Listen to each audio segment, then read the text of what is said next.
That's how it goes, right, Zach? You have the best intentions. You throw a box together of stuff, but it has to roll around in your car with you for several months before it actually makes it to the Goodwill. That's kind of how it goes. Yeah, and then you have that one day where you're like, actually, you know what? I think I've got a spot for this. Yeah, we've all been there. Hopefully the Guardians don't find themselves there this offseason, though. You know, we're off to a great start when it comes to that. They have us fighting each other. Zach, we should be taking our energy out on the team and forcing them to get better, but instead they have us fighting each other. Come on, bring it in for a hug. This is the holiday season. We need That's what they wanted. This was their master plan all along, I think. I think our listeners kind of like it too. They like us getting into it, and I enjoyed it too. But let's push past the Gimenez trade. What's done is done. We could argue whether they should or should not have done it, but it's in the past now. So how do you get better from here? That's what we want to talk about today. So we could take this a few different ways. We can talk about what they do in terms of getting better, but also what do they do with the pieces that are currently here as they maneuver around the deck chairs on hopefully what is not the Titanic. And I'm thinking about second base because we know all the candidates. We're pretty familiar with them at this point. Chris Antonetti talked about him on the call with the media, ran down the list of names. As I was putting this together, Zach, I had a pretty strong idea that I was going to say, which of these do you like the most? And you're going to come at me with, I don't care who among these guys. None of them have me excited. Go out and add somebody. And then we're just going to be back into a circle where we're just yelling at each other again. But is there anybody that leaps off the page to get that first opportunity at second base just among the in-house options? Of course. Look, and this is why this has been a nuanced conversation. It's been there are complexities to it. There are caveats to everything. I have been like, I got my Juan Brito bandwagon commercial driver's license last year. Like, I am driving that truck.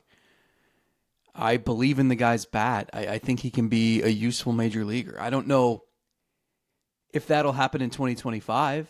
I don't know to what degree, but I look at a guy who last season at AAA as a 22-year-old had 40 doubles, 21 homers, had a really healthy walk rate, pretty good strikeout rate, and I just think that there is room for that bat to grow into a pretty productive major league hitter.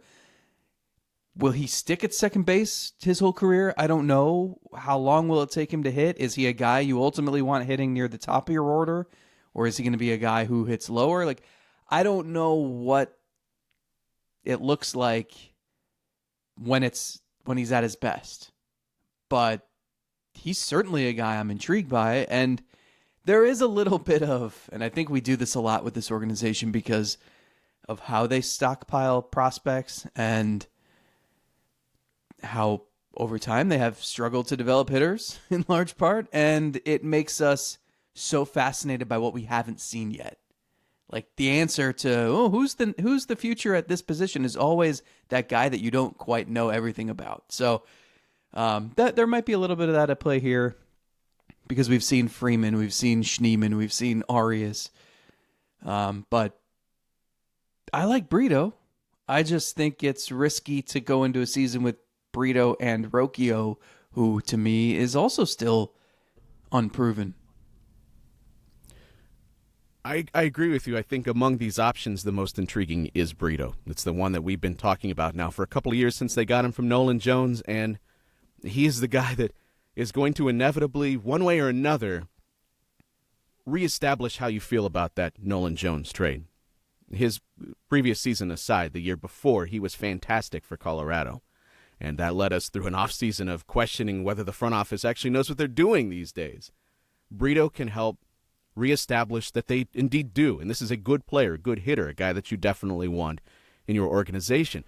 I sort of follow this, and maybe I read too much into it, the same way that I felt like Antonetti answered the question when asked specifically about some of the candidates. And, of course, we're talking about Gabby Arias, Tyler Freeman, Daniel Schneemann, as you laid out, Juan Brito. I think Angel Martinez is in this territory too. Is there anybody else that I'm leaving out? I think that would be the 5 that would be among the group that's really competing for those at-bats. I feel like there's still... I'm always like, wait, is like Mike Freeman still lingering around? Mike Aviles? Like, I feel so used to there always being one of those guys who's going to snatch up more playing time than you want. I know there's still some other middle infield depth that they like, but they're probably a little bit further along in the pipeline.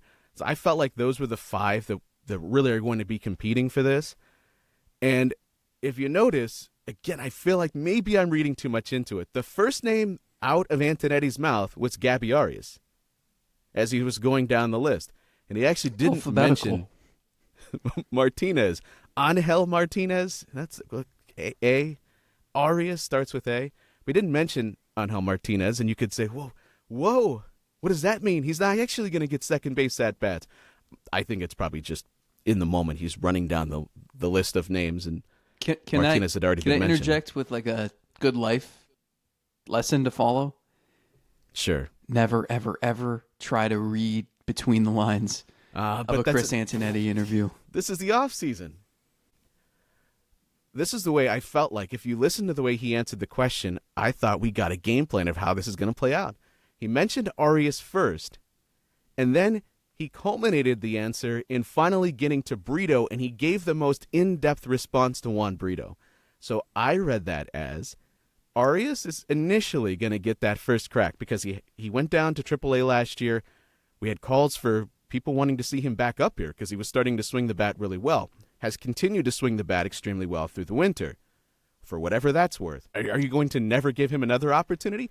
I think in spring training he's going to get every opportunity to earn that second base job. I think so. But to me, if you follow it, Antonetti starts with him, but he ends at Brito. I think it's because you eventually do get to Brito. I just don't think it's going to be at the start of the season. Why? You know how they operate with these. They want to get people into the season. They want to get them feeling good and confident. That's first thing. They've mentioned the weather and all that stuff. But I also feel like they're going to use this as a one last opportunity to get some lengthy look at Gabby Arias. Okay. I mean, I'm not in charge of the team, so what I would do doesn't really matter here. I've seen enough. Like, I don't, what's different? And this is stuff you sort out in spring training. You figure out what's different. Is there, you measure, is there something tangibly different about the swing, the approach? It's just that approach, the lack of plate discipline, the swing decisions, like those are really hard to overcome. They are. The thing is, he's 24 still, and you see glimpses of things that make him different than some of the other minor league middle infielders. Whether it's that opposite field power, whether it's actually some good defense on occasion, like some really athletic plays. So he's 24. You want to make sure before you decide he's not part of your plans, you want to give someone with some skills that are different than your other middle infielders every opportunity to earn the job. I'm just laying it out like they would lay it out for you. No, I hear you. I think Arias is going to get chances here. I'm also not saying like I can't give you a great answer here because I don't know specifically what is different about him now than was. We heard about the swing changes and especially the approach against lefties. What are you doing with all of these people? Okay, if Arias gets your first crack, well, where does that leave Freeman? Where does it leave Martinez? Is Brito starting in AAA then? And at what point do you make that swap? I feel like we're right back into the shortstop conversation from last year. Right. And that's the thing. The theme of that offseason. There's a lot here. Like the one vote in Arias' favor would be, what's the backup plan if Rocchio can't hit? It would be Arias. Arias is the guy you trust the most at shortstop out of all those people. Brito's not a shortstop. I don't think you want Schneemann as your shortstop. Not every day. I don't think you want Freeman as your shortstop. Not every day. So, and I think they had Martinez lower than most of those guys defensively last year. Defensively, I think they liked him more in the outfield. So, Yeah, I don't want to relitigate the Gimenez stuff. Like last week's conversations were last week's conversations, but it is part of why I was still averse to this. Is it leaves you with just a mess. You know, if Brito comes up and hits and Rocchio is the October Rocchio and not the April through September Rocchio, done. Perfect. Keep the seats warm for Bazana, and that'll work itself out naturally.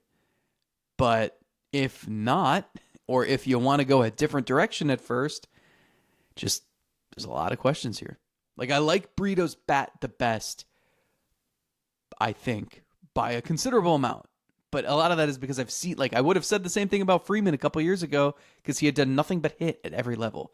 Brito's very different. You know, there are different plate discipline qualities and much different power. Like, if you're hitting 40 doubles at AAA and 21 home runs, like, there's some power in there that's probably untapped.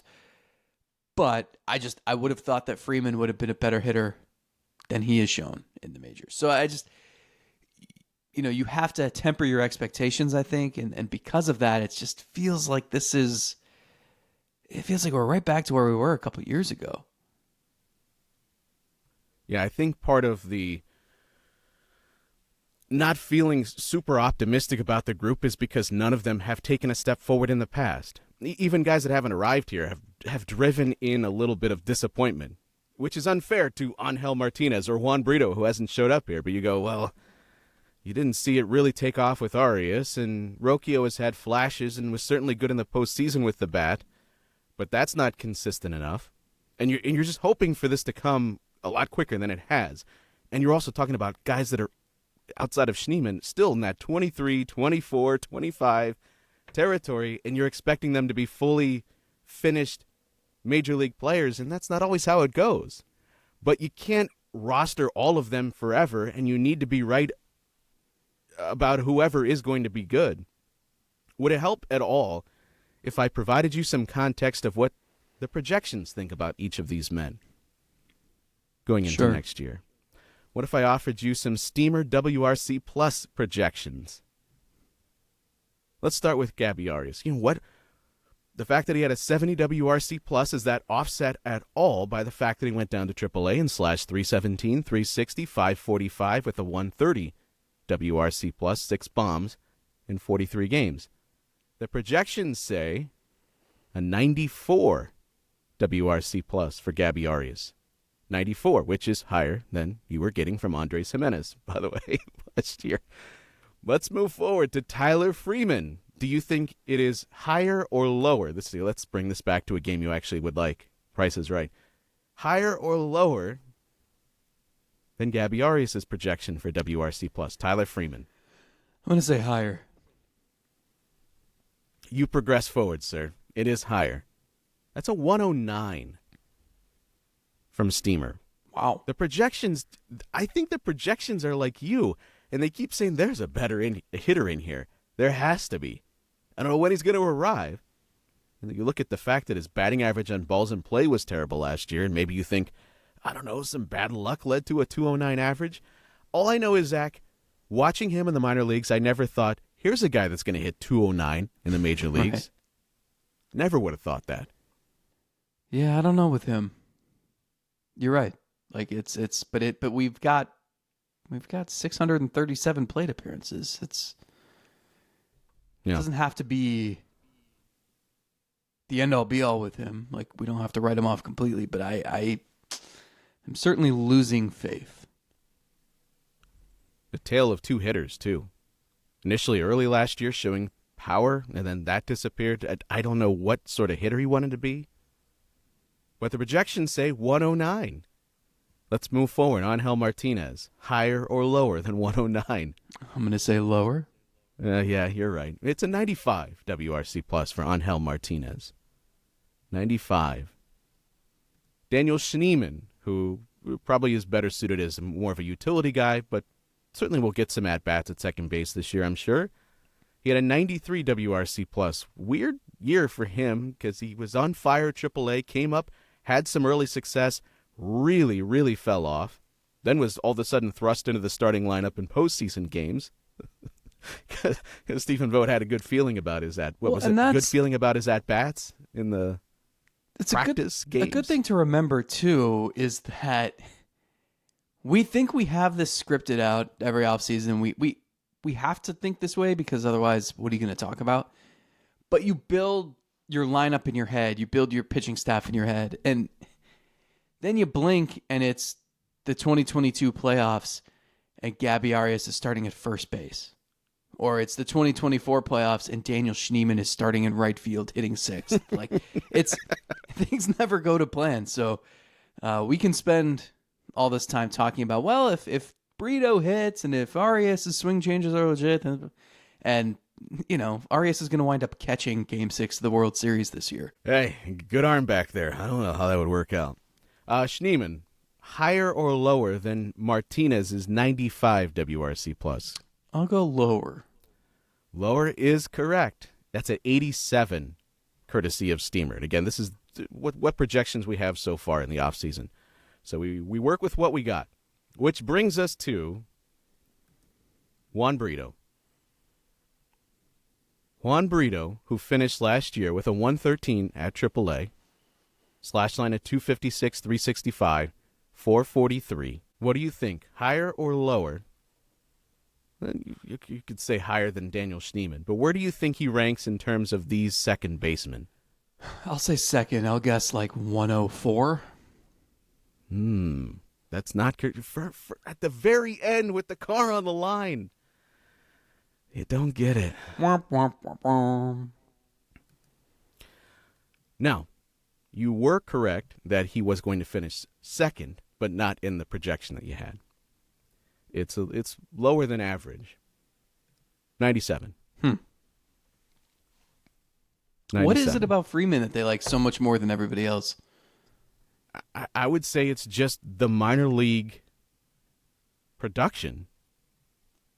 A hitter like that, with the production that he was having in the minors, I don't think he's ever going to project for being really good, but you always felt like there was a safe floor there to just be average. Mm-hmm. Which, again, is why it's so perplexing that he's never gotten there. But I do feel like, and maybe you feel like this too, so much for him comes down to he has been a different version of himself every single year we've seen him in the major leagues. Is there any way to just go, but what was working for you in the minors? Forget chasing power. Forget trying to be this most complete hitter you can be. Can you find a way to go hit 280? I feel like that should be possible for him, even if that means he only hits 3 bombs the entire year. Can you at least just be a good, solid, average hitter? Does he need regular playing time to make that happen? And can he get regular playing time if they're trying to juggle Arias and Brito and Martinez? I don't know.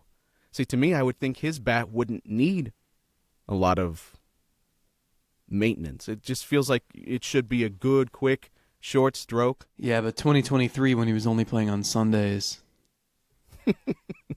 that didn't work out. And he even said he needed more consistent playing time. Oh, I don't doubt that. I don't doubt that it's better for a young player, sure. But I feel like maybe this is total, just me pulling it out of my head, but it feels like his swing should be less reliant on playing every... Right. Playing every day would be more impactful for a guy who has huge moving parts in the swing and can get into a role where, like we see with a power bat, where they get locked in and now they go through a week where they just go on a home run binge because everything's working as it needs to be, and it's tough for a guy. We could talk about that with Noel. Can he succeed just being a guy that only plays against lefties? Does he need to play every day to truly get the most out of him? And is that version best for what this team needs out of right field if you don't make any other additions? That's a different conversation.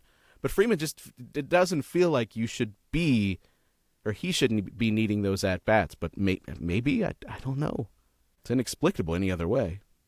You have me looking back and comparing these guys' numbers from last season, and it's really the thing that stands out to me is that Rocchio didn't hit last year. Bo Naylor didn't hit last year.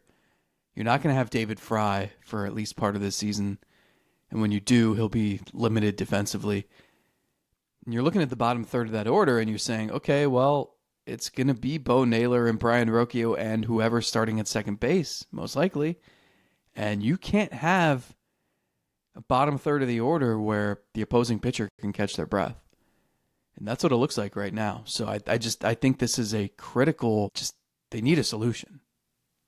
And, that's before we even talk about, there are still questions about the top 2/3 of the lineup too, let alone the bottom third. But, you make a trade like this, you need to have a plan after that.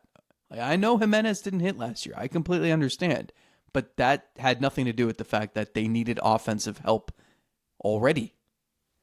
So, out of all these guys, Brito is the bat who I am most intrigued by, but he's never played in the majors. And this is a team coming off of an ALCS appearance. So, in my eyes, they can't be done. They can't be close to being done. You got to go make an upgrade or two. Yeah, if you're looking just in terms of the names that we mentioned, comparing them to what you got from Gimenez offensively, I don't feel like, oh gosh, you're going from 20% above league average offensively from your second baseman to guys that might be in the 85 realm. It probably is going to be similar at its worst from those five guys at that position. But the problem is, you didn't want to just tread water. You wanted to find a way to make the offense better. So you better hope that Rocchio is better and that these second basemen are at least what Gimenez gave you this past year, which was below average offense for sure. Defensively, if you're talking about Arias and Gimenez is better defensively. But Arias it's not like you're now putting a statue out there at second base. So for Arias to match, get into a position where what he is giving you is not too dissimilar from what you got from Gimenez, I feel like you can make that exist defensively. But is he hitting enough? It's been the question his entire professional career. And Brito, who I agree with you, I feel the best about his bat, that is a guy that I do worry about the defense. And could that be a guy that now all of a sudden, instead of saving runs, you're now bleeding them at second base? Remember the exercise we did? I assume it was around March Madness time with the bracket, trying to determine who the most important player was for 2024, and we landed on Tristan McKenzie because that ended up not making any sense. Boom, boom, boom, boom. But I've been thinking about how excited I am to do that exercise again in this coming spring because it feels like there are so many heavyweights. They need Bo Naylor to have a big year, or they are royally screwed. Because there's no David Fry to bail you out. There's no catcher ready in the minor leagues. It's Austin Hedges, who I'm staring at, had a 152, 203, 220 slash line. That's your backup catcher. That's a guy who's going to be catching once or twice a week. So they need Bo Naylor to hit. They need Brian Rocchio to build off of that October performance. They need someone to step up at second base. And that's before we even get to the fact that Tristan McKenzie's going to gun for a second straight Selby's Godcast March Madness Bracket championship. Gavin Williams is going to be right up there. A lot of candidates there. I'm excited to do that. Excited in all the wrong ways. I would like the questions we have to feel a little more on the positive side than I feel like the negative side. I don't. We'll get there. We'll see what happens. But the Guardians have made, Zach, all of these moves so far, and I feel like they haven't done anything to establish themselves as more of the clear favorite in the Central. You've taken a position where, yes, offensively in Gimenez, there were questions here. If he was still here, Gimenez would be a giant question about 2025. What are you going to get offensively? Because I don't know if you could have. I mean, you were going to survive with another year similar to what you got in 24. But really to take a step forward and build on what you had in this past year, Gimenez was going to have to be better. There's no doubt about it.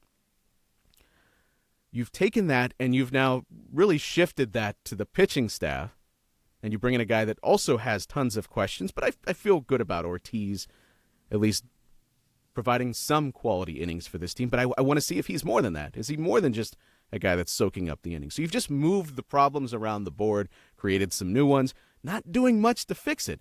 But see, I heard this from Mike Chernoff, and then I heard it again from Chris Antonetti, that part of this trade with Gimenez was not just in the players they got back, but also this.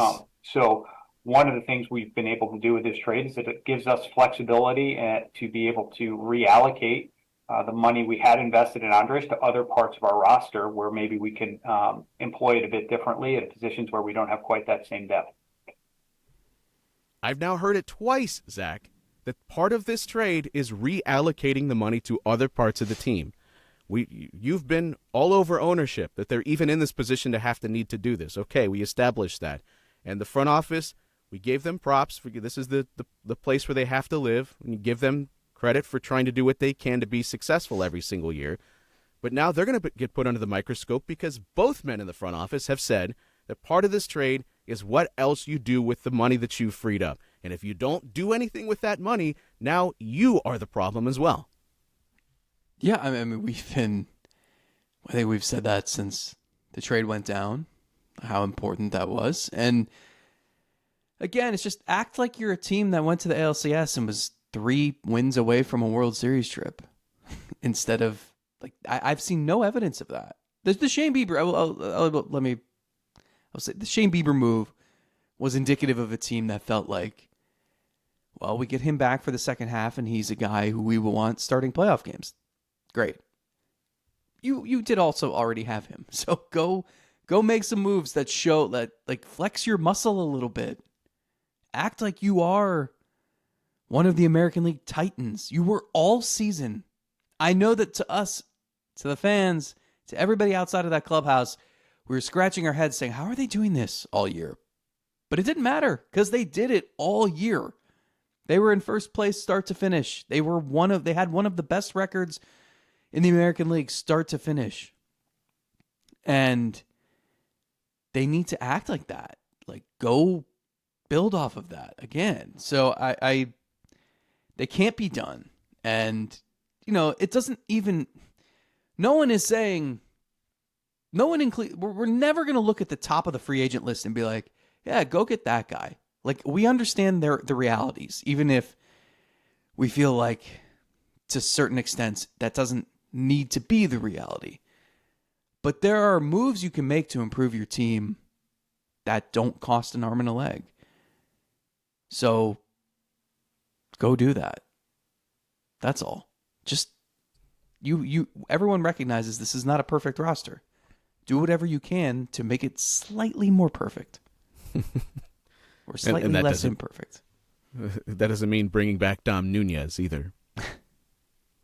I mean, when you're looking through the rumors, and you can go by team on MLB trade rumors, it's great that you can just separate it and see, what there are certain things you might miss. It's just a sub note in somebody's article at the very bottom, and it'll get thrust in, and you'll now see it. And it's bad that you go through the Guardians list, and most of it is the Guardians traded away this player, the Guardians traded away that player.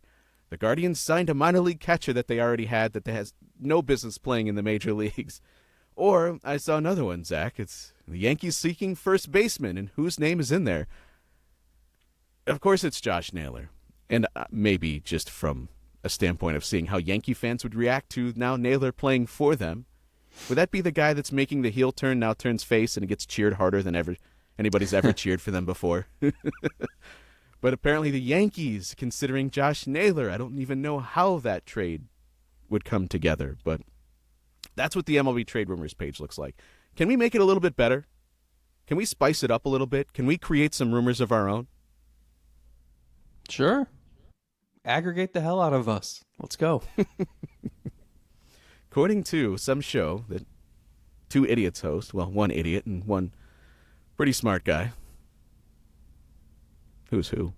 Pat yourself on the back even harder. Okay. Let's work through some actual names that we think they should consider. You want to start in trades? You want to start in free agency? Let's start with trades. I did what I normally do, which is when we discuss a topic or a prompt, we say, all right, let's do this, and we'll come back and we'll reconvene and we'll share what we Jot it down. And then I completely went off script. Initially, this was going to be... I love when we go off script. Let's find some maybe under the radar, underappreciated players we think this team should target. Free agency, trades, whatever. The issue I found was, to me, it's more about what teams you can trade with. It's a weird time of year, you know. You get to July, and you know the buyers, you know the sellers, or you know the teams that want to do some of each. And even if that's more clouded than it was 10, 15 years ago, you still have an idea of what every team wants. At this time of year, there are so few teams that think they have no shot to contend in 2025. That's the issue. And so you're looking for teams then that, because, you know, like I don't know that the White Sox have anything that the Guardians really need. I don't know that the Angels have a ton. And then there are some teams like Oakland that are adding. And the Blue Jays, who finished last, are desperately trying to build a contender. And you already traded with them. But you know, it's like there aren't teams where you can just be like, hey, take this prospect because you stink and you don't need this good player. Give us your good player. You know, the Rockies, like they have a couple interesting guys, but like I never know what their ownership thinks. So I was targeting teams where there just might be a match in terms of the timelines. Like I think the Marlins are a good fit because I think reality has set in there that they got to go young. And, you know, Jesus Luzardo's probably going to get moved. And so he's a guy who I don't know if the Guardians need to be more aggressive, I think, in trading prospects for proven talent, given where they're at, what they accomplished in 2024, given Jose Ramirez's age. You know, they need to act more prudently. And so Luzardo would be someone I would target. But I'm thinking of, like, the Rays are an interesting team to me just because they're always interested in toolsy prospects. And they have some players who are interesting. So I kind of did it differently. Like the Marlins and the Rays are the two teams who I think maybe have the most players I'd be interested in. And then I'll list a few guys from some other teams. But it's really weird. There just aren't. There's so many teams that I think feel like they can contend. Like every team in the AL East, every team in the NL Central, 4 or 5 teams in the NL West, probably all 5 teams in the AL West, 4 teams in the AL Central. Like it's a weird landscape for trades. So I think that might make it tougher to pull something off. But, you know, so much of this depends on how other teams value your prospects, if there's any discrepancy there. That's why I know that the Rays are really good at this and why you always want to be a little cautious. But I would be interested in trading with them because a lot of times they have like you look at a trade that the Rays make and you're like, that's all they got? But you know that there's one guy in the package that they received who they're going to make so much better than you could possibly imagine. So I don't know. I can go through my list of players now if you want, but that's kind of how I approached this, even though it wasn't the plan. No, I agree with you. And the thing is that the American League, it's 2 ways to look at this. One, it's so wide open, so everybody's got a chance. You don't need to do much because you already were there. Everyone's got a chance.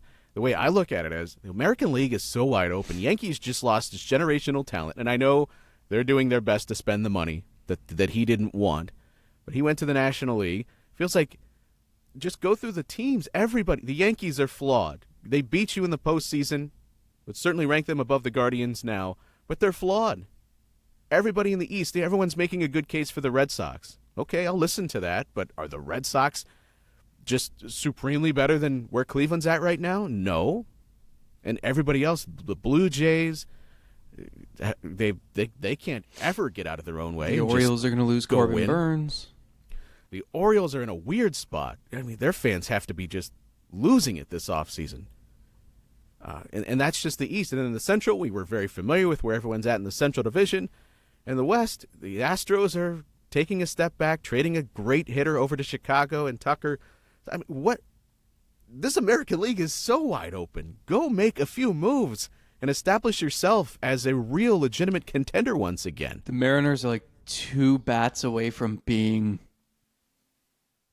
on that level, maybe with the Yankees and like the class of the American League, and they just won't spend.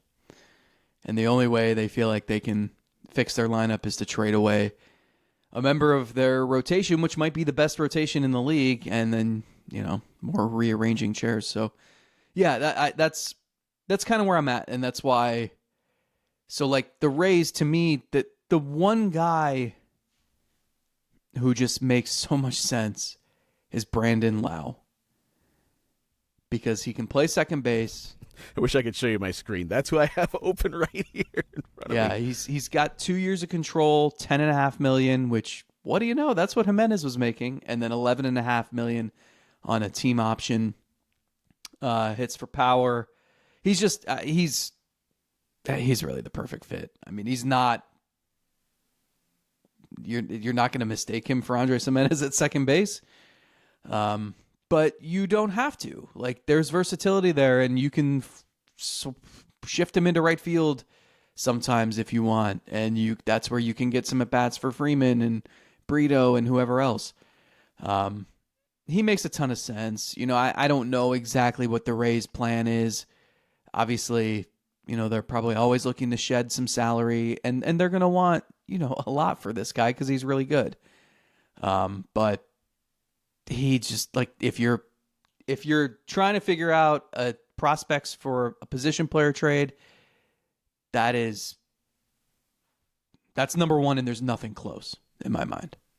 The thing with Lowe that always is sort of at the forefront is, how often do you play him? Where is he best in the lineup? Because for a lot of times he's been used as more of a, not strictly a platoon bat, but at times have felt like he's a better fit just on one side of the platoon. Interestingly, he was better against lefties this past year. But I think he's a great player. Going back, was it even this past July that there were rumors that he was available? It would have been a fun fit at that point. Sure. More offense, absolutely. And then the other guy from Tampa, and this is a weirder fit. So I don't think they should shy away from trying to add pitching either. I think they could still use some pitching. And you're thinking, okay, well they have starting pitching depth. There's just everybody has question marks. So maybe you don't want like another back end guy. That's why, like, I'd at least throw my hat in the ring with Luzardo. He'd be, if he's healthy, he'd be 1A, 1B with Bybee, or 1C with Bybee and Bieber when he gets back. Luzardo has 2 years of control left. The Marlins also, Edward Cabrera is really interesting to me, just with, he's got front line upside. If you can help him improve his walk rate, that's a guy you want starting a playoff game. And the Marlins, like, I don't know, like, they're going to want prospects, probably position player prospects. Like, that lines up pretty well. But one guy who was interesting to me with Tampa was Drew Rasmussen. Because I don't think it is determined whether he's going to be a starter or reliever next year, and he might wind up just kind of being like a swingman type. And, the risk involved here is the guy's had 3 elbow surgeries. He had Tommy John in 16 and 17, and then in 23 he had one of those internal braces installed. So, but he came back during 97 last year, and he was pretty good in 28 and 2/3 innings. So, he's been a guy who is, when healthy, has pretty much always been effective. He just hasn't been healthy. 310 innings in his career, and he's 29 years old. So, you would hope that he doesn't need a 4th elbow surgery at some point. But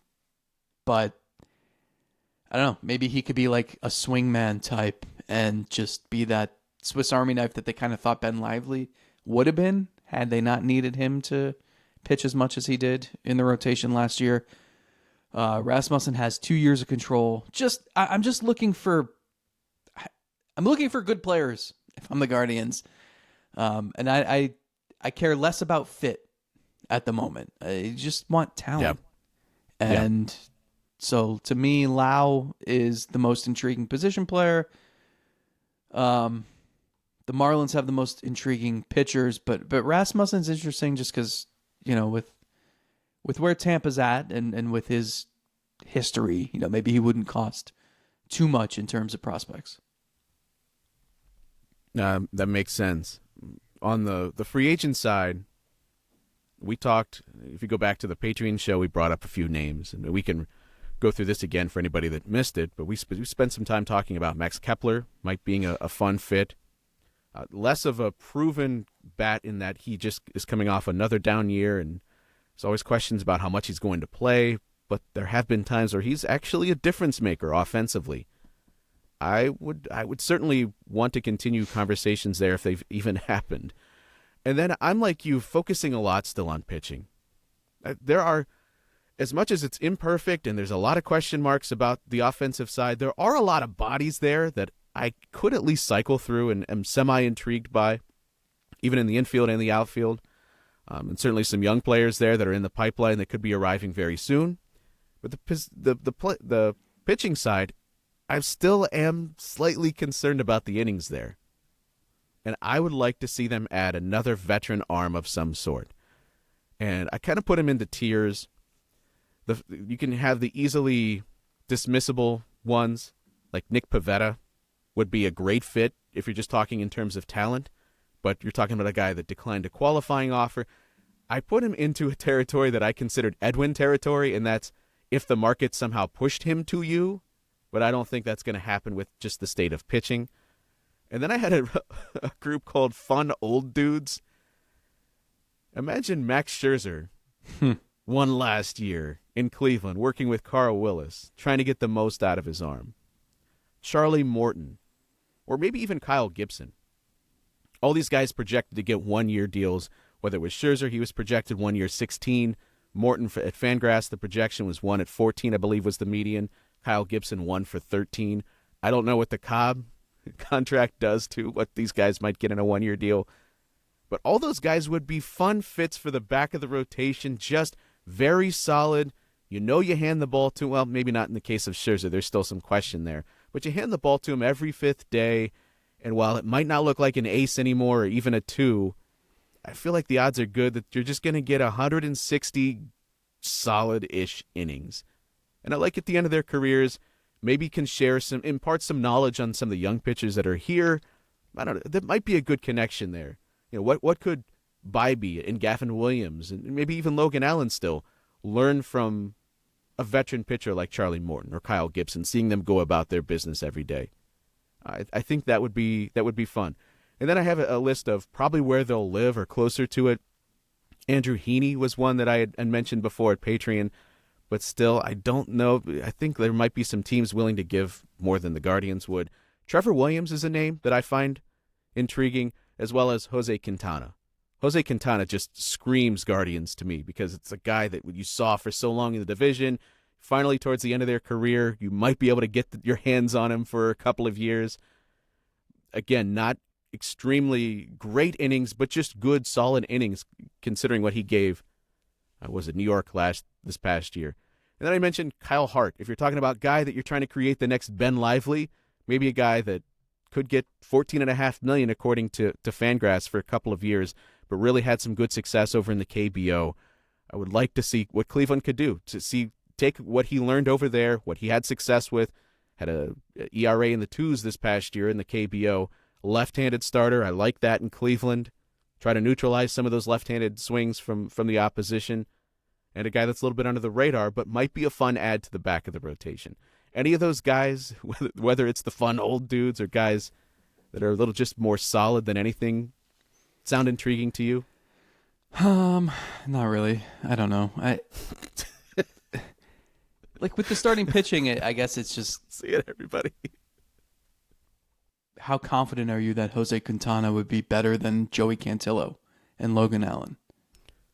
I don't have to worry about that. To Yeah. me, I don't care how confident would he be compared to those guys. I just have another guy that raises my floor. I have another guy that, if he falters, then I go to Cantillo. Yeah. I want to have more bodies on the pile that I can pick from, and we're I don't talking about disagree with guys that have good quality track records here.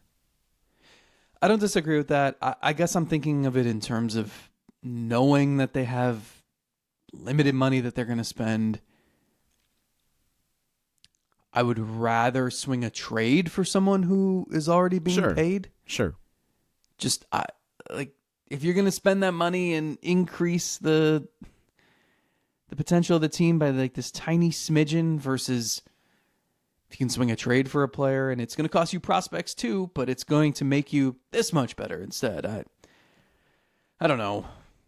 At the Athletic, like Jose Quintana's projected 1 year, $9 million. Yeah, the Max the Kepler projection I saw projected was 1 2 for year, 20. $10 million. These also shouldn't be. Those are deals where it's like, and they've done this so many times, where it's if it's not working in late May, you can cut ties, and it is what it is. So I'm with you. Like, there's no such thing as a bad 1 year contract. Sure. And fine. that's where I guess I think they should be. You asked me if any of those excite me, and the answer is not really. And that's fair. I also don't feel like they need exciting in that rotation. They need solid. They need a rock. They need somebody that's just there every 5 days. I also think that they need like someone pretty good. Who you're doesn't? banking Who doesn't? so much on, and I think that Gavin Williams can still be a top of the rotation type dude. I think Tristan McKenzie can still be, maybe the odds aren't great, but there is still top of the rotation potential with him. But it's just a lot of gambling. And I'm with you. Like, what's the harm in adding a guy who's going to be a tick better than league average for 175 innings? That's great. Sure. But I also think, can you shoot a little higher too? Well, yeah.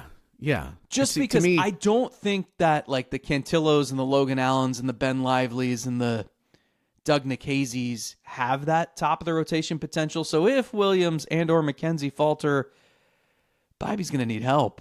And like banking on Bieber in the second half is risky. Like there's just so much risk. I'm with you. Like a stable option, fine. But my first target would be, and this is going to have to be a trade, would be someone of Luzardo's ilk. Someone in that class where like it's you exhale on days they start. I will say guys that just do provide you solid innings every 5 days. The other thing that they do that you don't necessarily think about, but just having that is going to make your bullpen better. You're going to get more out of that pen when they don't have to.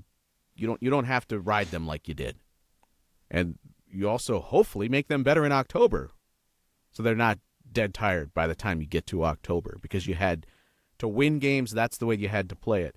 And I think for the starting pitchers too, you sell it you sell it that way too to them. You say we have this bullpen that we really like. You saw what we did with maybe Ben Lively. Point that out and say, look at the way we used him, and you get the most out of him. Look at the numbers, but at the end of the year, sparkling. You might be at your best still because we don't need you to go out and pitch 7 innings every 5 days. As much as a competitor you might like that. We want you to be good every 5 days. We only need you to pitch 2 times through that lineup, 2.5 times through that lineup. And I think you can position it that way. But I do believe I know what you're saying about it's not sexy and it's not necessarily the guys that you want starting in game 1 or 2. And if Bybee and Williams falter, then that's a problem. But I think it's a problem regardless. If either of those guys have faltered, it's a problem regardless. And I'm not sure that's a problem they could fix unless they pull off that massive trade that you're talking about. Yeah, and I'm I started this by saying that these were going to be. It's really hard to pull off a trade like this, especially in the offseason. But That's just where I would look first. I agree that the team needs. There are depth options.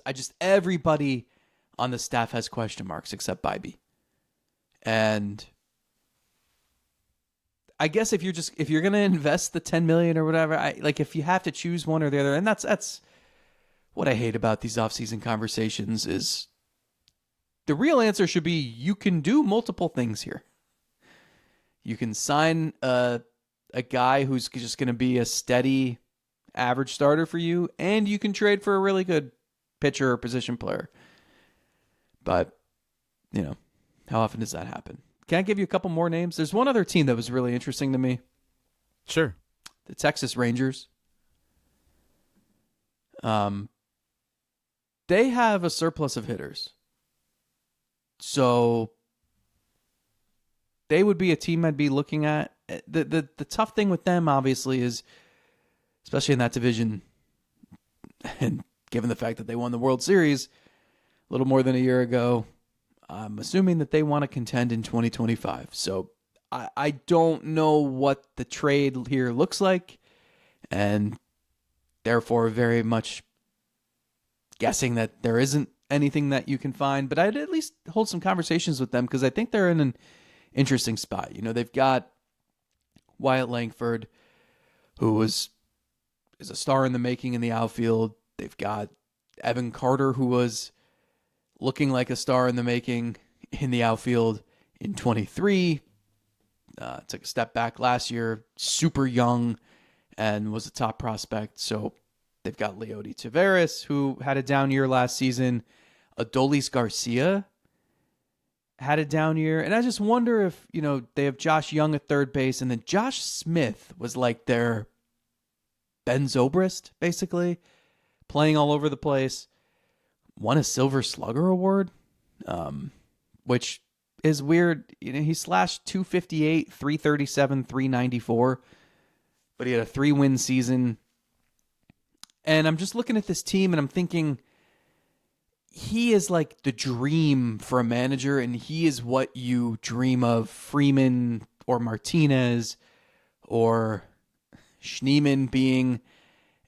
But to get to the level he was at last season is asking a ton. And I just wonder if he's a guy who could hold down the fort at second base for a little bit. He could play third base on the 30 games that Jose Ramirez doesn't play third base. He can bounce around to pretty much wherever you want him in the outfield. Just seems like a good fit, and a guy who doesn't have a position in Texas. I don't know if he'd be available, and there's probably other guys they'd want to trade. Do you ask them if Garcia's on the table, since they have so many outfielders? And you'd be buying low on him after a down year, and he's a guy who could inject some power into your lineup. I don't know. But Texas is just a really interesting team because I feel like they're what are they? They just banking on Jacob deGrom coming back and finally staying healthy? Smith is funny. I'm listening to as you're describing him, and it just sounds like Tyler Freeman. It sounds like maybe Daniel Schneemann to a lesser extent. It sounds like Angel Martinez. But the funny thing with Smith, he has 1 year where he was very, very solid. 111 WRC plus for him, as you said, 3-win season. The funny thing is that he's doing that as a age 26 season. If you look at the projections, he's at a 105 next year at Steamer, which is 4 percentage points lower, or however you would phrase that. Yes, but Tyler he has Freeman. done it, and Tyler Freeman has not in 3 tries at it. So, and at the age of 25, when Josh, I know, I'm just saying that all of these guys have some risk, even the guys that are intriguing. Josh Smith at the age of 25 had an 80 WRC plus season. And Tyler Freeman at the age of 25, in his age 25 season, had an 84 WRC plus. Hey, man, season. I didn't say that this was my top trade target. I just said it was an interesting team with a surplus of hitters. I know. And I'm with you. But our theme is always yell about the problems but never fix them. We do that better than anybody else. I mean, fine. Go coerce the Cardinals into giving you Brendan Donovan. Go talk the Reds into Spencer Steer. I think we can all agree And so can Chris Antonetti based on his comments. If that's not reallocated some way, if some combination of any of these guys aren't added to this list, what the hell were you talking about and doing this offseason? We solved nothing, per usual. You want to fill out some Hall of Fame ballots later this week? Oh my gosh, I have to do that. Patreon.com/SelbyIsGodcast.